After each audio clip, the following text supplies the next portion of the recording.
the Droid 52 here, the power of Kazakhstan.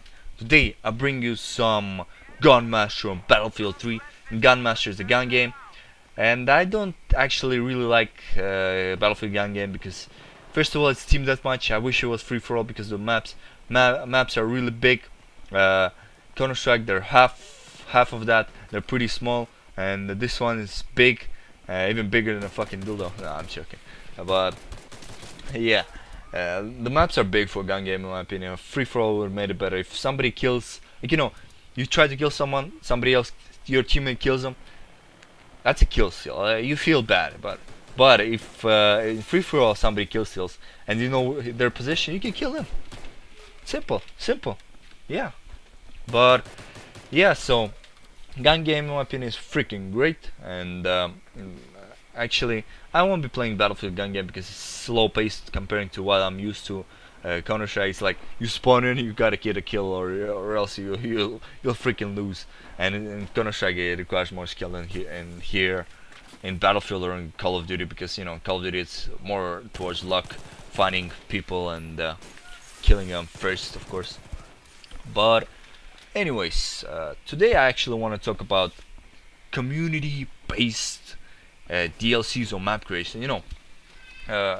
Where I got this idea from Steam Workshop. If you don't know what the hell Steam Workshop is you can create anything from guns, maps, skins, camos, items, to the game that you like. For example, you can create a gun for Team Fortress 2, and if community likes it after testing it, voting up, and developers or Valve approves it, they can release it. And if it's gonna be payable, I think you get like 75%, which is great in my opinion. It gives opportunities for those who can model and code the gun or whatever they're creating, like a hat or something. But it's, I don't know, it's gonna make the game last longer. Like, imagine if Battlefield 3 added community-based map creation. Imagine how great it would be, because like close quarters are pretty bad in my opinion, and like imagine you make kind of different maps, and if DICE approves the map that you created, they can release it for free in a patch, or they can add it into the DLC and you get a cut from from that DLC price. And this is great. Why? First of all, EA doesn't have to spend a penny on hiring DICE staff or whoever makes the maps, and they spend less, and of course the price is gonna be less in my opinion. Or they can add more maps for the same price and more guns. I think that would be great, because like imagine like 10 maps in one DLC and like 20 guns. That'd be crazy. Maybe not as much guns, but maps will be great, because maps, you play them over and over, you get bored, you want to play something else, and waiting 3 months between like DLCs is kind of like pain in the ass in my opinion. So I think community-based, like creating maps and everything, would be great. But what even more great would be if they release it for free, like in a patch, like every month they pick something, like every month they pick one gun, one map, and what else they can do? Maybe a skin. Well, one gun and one map would be great. And imagine 12 months, 12 new maps, and plus DLCs. You pay for the premium DLCs, and plus 4 DLCs and 4. That's 24 maps over what, 20 over like 1 year, which in my opinion is a good deal in my opinion. And of course the community have to select which map they like, and they can select by downloading it and testing it, or just by watching the demo that the author have to provide. And I know I kind of plan it like a crazy madman, and this is actually, I'm playing it in my head already. But you download it, you test it, you like it. If you don't like it, you vote it down, and the one with the most votes gets to be in the game. And the way that I would set up the votes is those who have the game and played it at least a day in a game, they can vote. if you just bought a game and vote, then you cannot, because like it can be the same guy that bought the game, just or his friend or something like that that never plays Battlefield. So yeah, I think that would be great to add. And I actually got this idea from the Steam Workshop. Man, I love the Valve. Valve is one of the is the best game publisher. Activision and EA should learn from them. Valve is a great company that I like ever heard. They care about their community. Like they make mods a reality. And two-piece, but what I mean by mods reality, for example, Counter-Strike was a mod. They made it into a whole franchise. Dota was a mod. They're making the game for it. What else was a mod? Day of Defeat was a mod. Team Fortress 2 I think was a mod. Most of the games were mods, and they gave opportunities for those who made the mods to shine and make it into the franchise. Most of the games that Valve made were actually mods to Half-Life, or Half-Life 2 on Source Engine, which is kind of tells their marketing standpoint on things. And of course, most of the games are sold on Steam, and I love Steam. Steam is a great system, better than on EA's Origin. And I know I'm bashing Origin, but from the friends that own Battlefield 3 on PC, they say Origin is broken, Battlelog is even more broken. They prefer playing it on Steam. Primarily, another reason is Steam is already out there, and many people already have accounts with a couple of games on them, and they probably don't want to go into another provider and create the account there. But anyways, one thing that also pisses me off, in like none other developer that I know provides, like, lets the community to decide what they want. Like for example, if I want AK-47, I create a model, I create the characteristics of it. For example, I do high damage weapon, kind of like Scar H that I was carrying here, or Scar L actually. But I'll make it a high recoil, low fire rate weapon.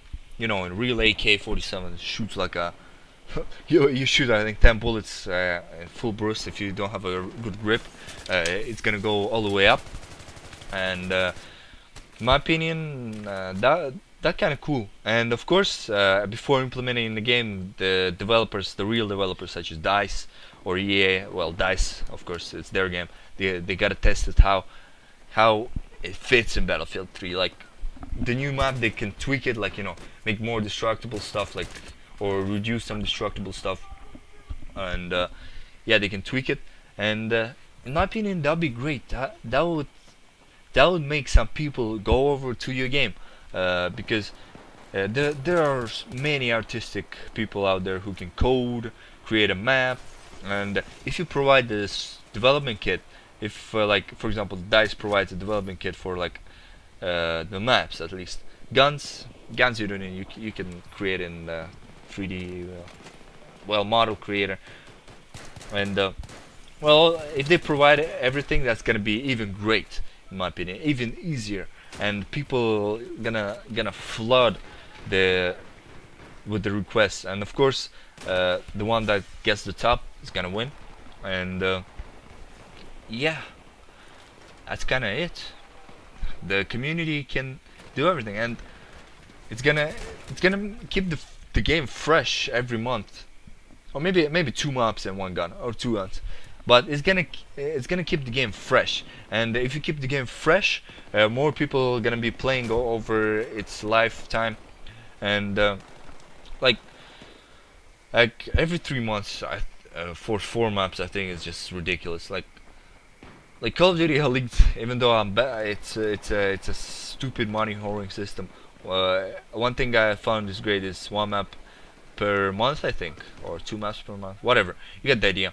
They release I don't know, but multiplayer map a month, gonna keep it fresh. And I think that idea is kind of great, because it's gonna make more people stay in your game, and it's gonna improve community overall. Community gonna be more together, and they'll be more happy to vote on the battle log and come to battle log system than just looking on stats and just launching the game, because that's what basically it is right now. Like, you gotta expand on something. That's how capitalism works. I'm joking, but yeah, you get the idea. And fuck this gun, not Jing 90, but the gun that I'm gonna get, M320 LVG. Watch how long it's gonna take me to get a kill with this piece of shit. But anyways, community-based creation would be great, and I pretty much stated all my points. And yeah, and also I hope that's what I'll add. And you know, camo for the premiums is the gold for at least for any gun. The better the gun is, better.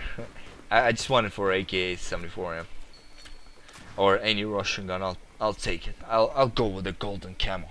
Even the shittiest gun ever was the shittiest gun in the battlefield. I don't care. I'll run with it. But anyways, oh yeah, another thing that kind of annoys me in the gaming industry is all the games are released in fall. Like, most important games are released in fall. I mean, come on.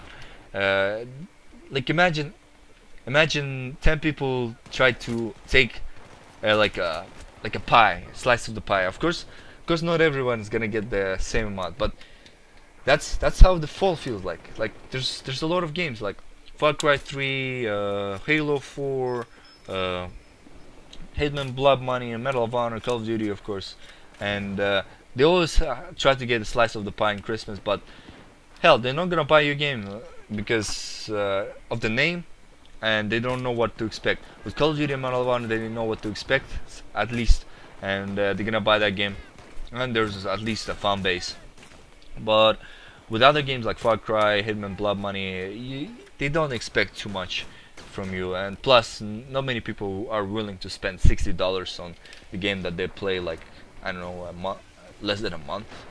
And yeah, like another thing, in fall, mostly people who play video games are around 10 to 20 years old. In other words, students, such as me, of course. And you know how it is pain in fall to buy everything, to buy clothes, to buy school supplies, to buy other stuff, and the last thing on their mind is probably gaming. And yeah, they'll buy Medal of Honor and Call of Duty for sure. First, of course, Call of Duty because most friends will play it, and then Medal of Honor, or vice versa. Depends on the person. But the last thing they'll care is Far Cry, Hitman, and other things. And in spring, the pie, same pie, but less people going for it. There's like 2 people going for it. And if you go in there and in spring everybody's bored of the game already, they buy your game, you make fan base. Next 2 years they'll expect something. Same spring, you make money. And that's why I think Battlefield by Company 2 did great. And that's the only reason I play Battlefield right now. If they didn't release it in spring, I would have been a Call of Duty guy, just a regular Call of Duty Modern Warfare 3 talker. Or I haven't even heard Battlefield. Well, I actually heard about Battlefield before, but maybe I didn't play Battlefield Hardcore until Battlefield 3. But anyways, and I didn't even make my first video. That's sniping tips, that's really funny. But anyways, thanks for watching. The BF3 is turning off, and I win, bitch.